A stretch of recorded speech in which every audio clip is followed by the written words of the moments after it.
With this painting, I'm starting out as I usually do by applying the paint randomly to my panel with no intent for a subject. I just slap the acrylic paint on, spray it with a water bottle.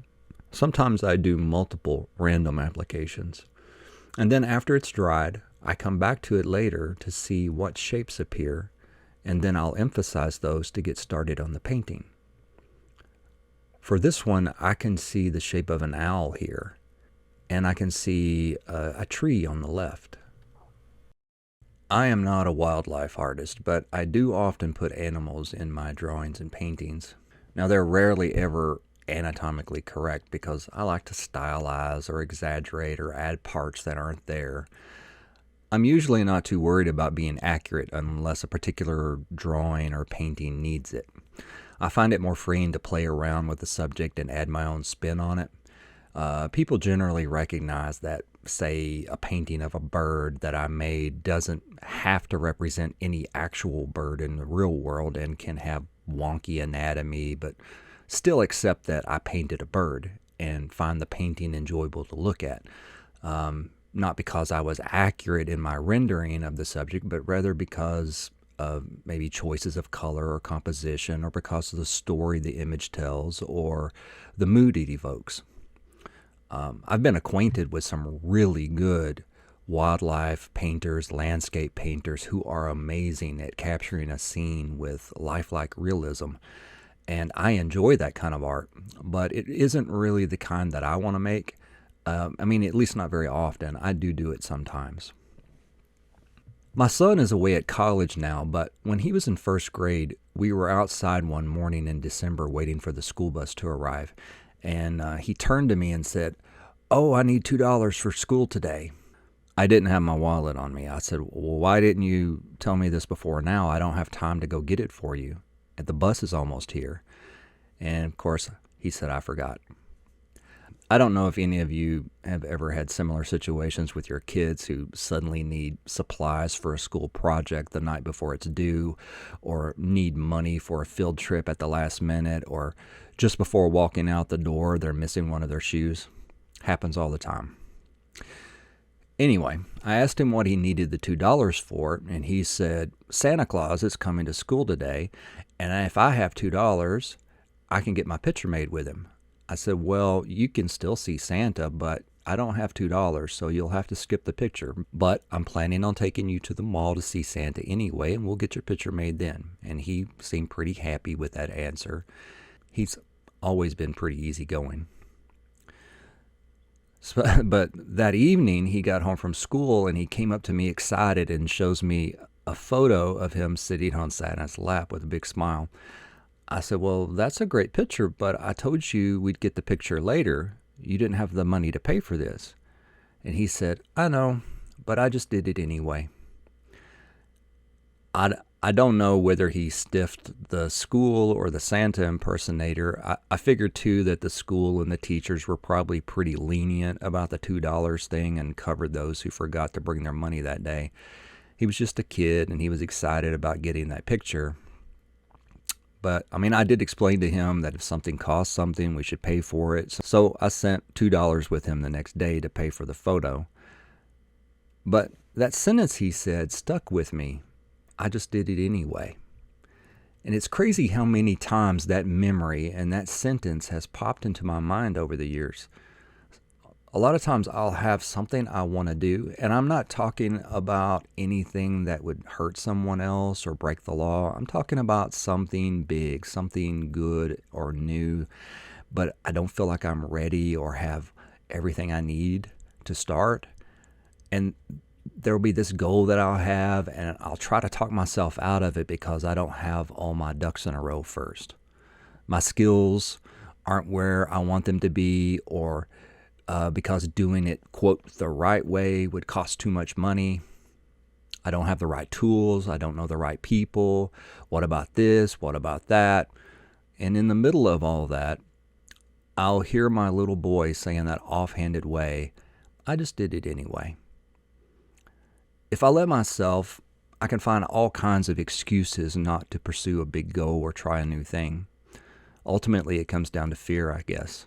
Fear of failure, fear of being seen, fear of being seen as a failure, fear of what other people will think or say about me, trying to avoid embarrassment or negativity. I'm in my 50s now, and the older I get, the less I care about the negative opinions of other people, especially people I don't know. When you put yourself out there, that negativity will pop up sometimes. I've overheard snide remarks about my paintings at gallery openings. I've read scathing reviews of my books. I've gotten derisive comments on past YouTube videos.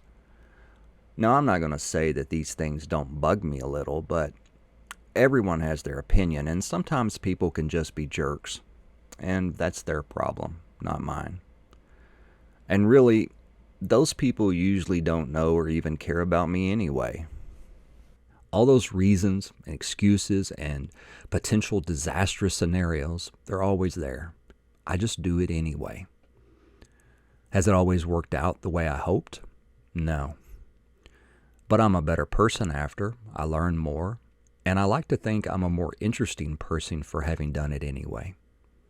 Also, each time I press past those negative thoughts, it makes it easier for me to overcome them the next time. This YouTube channel is a great example of this. I'm an introvert, and I'm not a very good talker, especially on the spot. I'm okay around people I know and I'm comfortable with, and I think I can communicate decently in writing, but if you put me in a situation where I have to talk unprepared, I'm a stammering mess.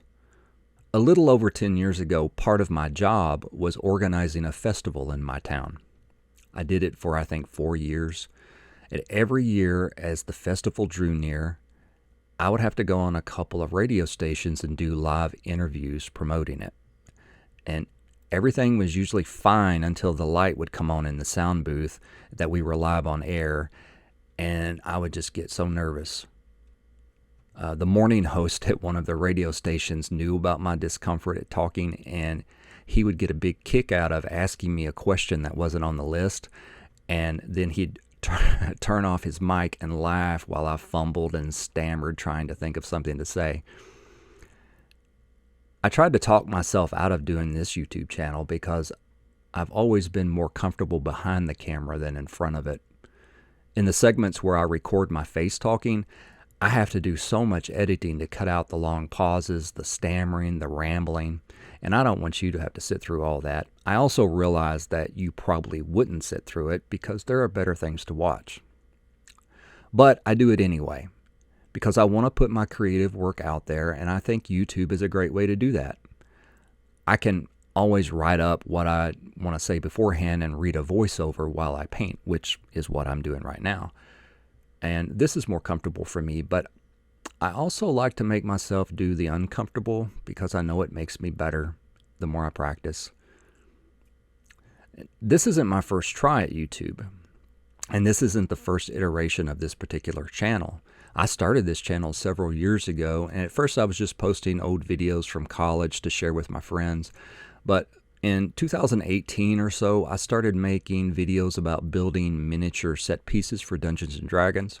My son really liked playing the game, and I would make him little fantasy houses and trees and castles, stuff like that for the game.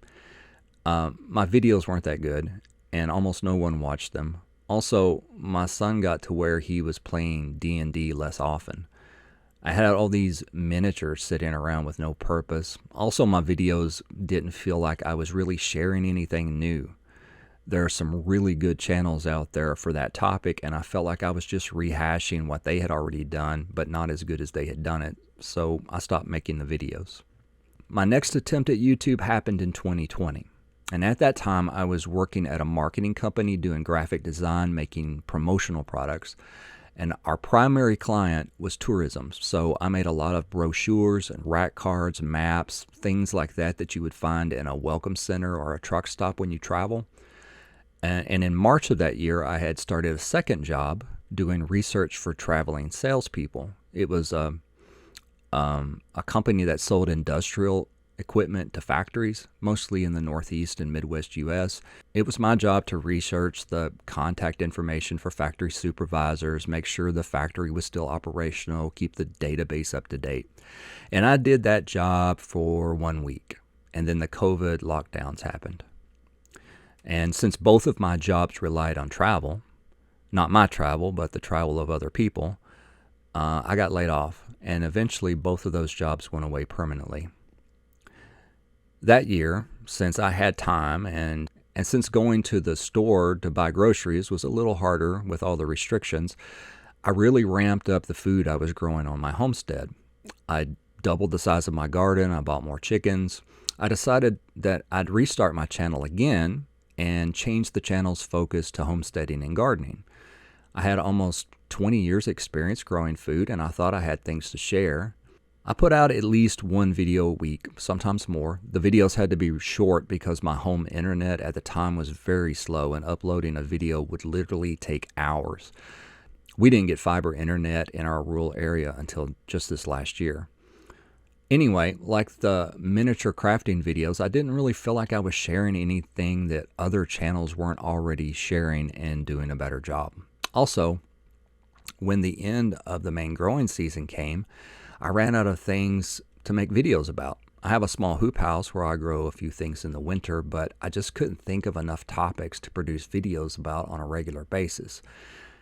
There's a lot of really good gardening and homesteading channels who do very well. I enjoy watching some of them, but I found that despite how much I like growing things, devoting a channel to that just wasn't for me. So again, the video production ended, and with both of those attempts, I had reservations going in, but I did it anyway, and I'm better for it. They failed in some ways, but I also learned a lot during that time. After that, I started a whole new channel. I decided that since I like to draw and since I like to make up stories, that I should try my hand at animation. I had never really done animation before, and I'd be doing the voices, the writing, sometimes the music, and my music is mediocre at best. Over the course of a couple of years, I made and uploaded about 25 short animations. Each one was different. I tried different styles. But let me tell you, animation is hard work. And I found the ratio of work to end result to be pretty bad. I enjoyed it, and I slowly gained a few subscribers, but I just couldn't see myself keeping up with it. And I worked on it primarily in the winter months, and I would focus on my crops during the growing season. And really, I looked forward to the break I'd get from animation when it was time to start planting in the spring. So back in September, when I decided to give YouTube another go, I was apprehensive. I had a whole list of reasons why I shouldn't. I'm not a good talker. I don't have good camera equipment, just my phone. There's no special lighting equipment. I have to borrow a microphone from my son. I'd already tried before and failed or just gave up. I haven't painted in almost a decade, and not only am I not as good as lots of artists out there, but I'm not even as good as I used to be. And this one, I'm too old. It's kind of a dumb one because there are lots of people who are over 50 on YouTube and doing well. But there was that little voice inside of me saying, just do it anyway. The difference in those other channel attempts and this one is that I'm not trying to rehash something someone else has already done. Yes, I make videos in a similar way as other people, but the difference is that this is me just being me, making my creative work. And that makes it unique. Does it make it good? Not necessarily, but it makes it original in that there is only one me, and I'm the only one with my voice. I have my own life experiences I can share, and I have my own way of doing things that, good or bad, are uniquely me. When I was still contemplating this back in September, I saw a video where they were talking about finding your niche on YouTube, and they said, you can be the niche. And I thought about it, and I agreed. But then I said, yeah, but what do you have to say that's so great? Who cares? But you know what? I silenced that voice, and I just did it anyway. I kind of figured maybe I'm too close to myself. My life until now, my ideas, my day-to-day, they seem mundane to me, but maybe that's because I'm too close to see that it could be interesting to someone else. And maybe it will be mundane and boring to others, but I'm doing it anyway. Will my fourth attempt at YouTube succeed? That remains to be seen. I've already succeeded in one way, that when that inner voice told me I wasn't ready, I turned on my phone and started recording. And even further, despite the anxiety and apprehension I felt, I uploaded it. I did it anyway. And I've done it more than once. I've more than doubled my subscribers since I restarted the channel 2 months ago. It's still a low number, which goes to show how little traction I got on my other attempts. But I'm so happy and grateful to see that growth, and I really appreciate all who have subscribed, especially since this attempt at YouTube has been a more natural this time around. It's still uncomfortable for me, but I don't feel like I'm trying to do something out of my wheelhouse. I know a little bit about a lot of things, but really the only thing I'm close to being an expert at is me. If you're contemplating starting your own channel or sharing your creative work and you're not sure if you have anything to offer, you probably have more good things to share than you realize, especially if you're older and have had all that life experience. If you're on the fence, do it anyway.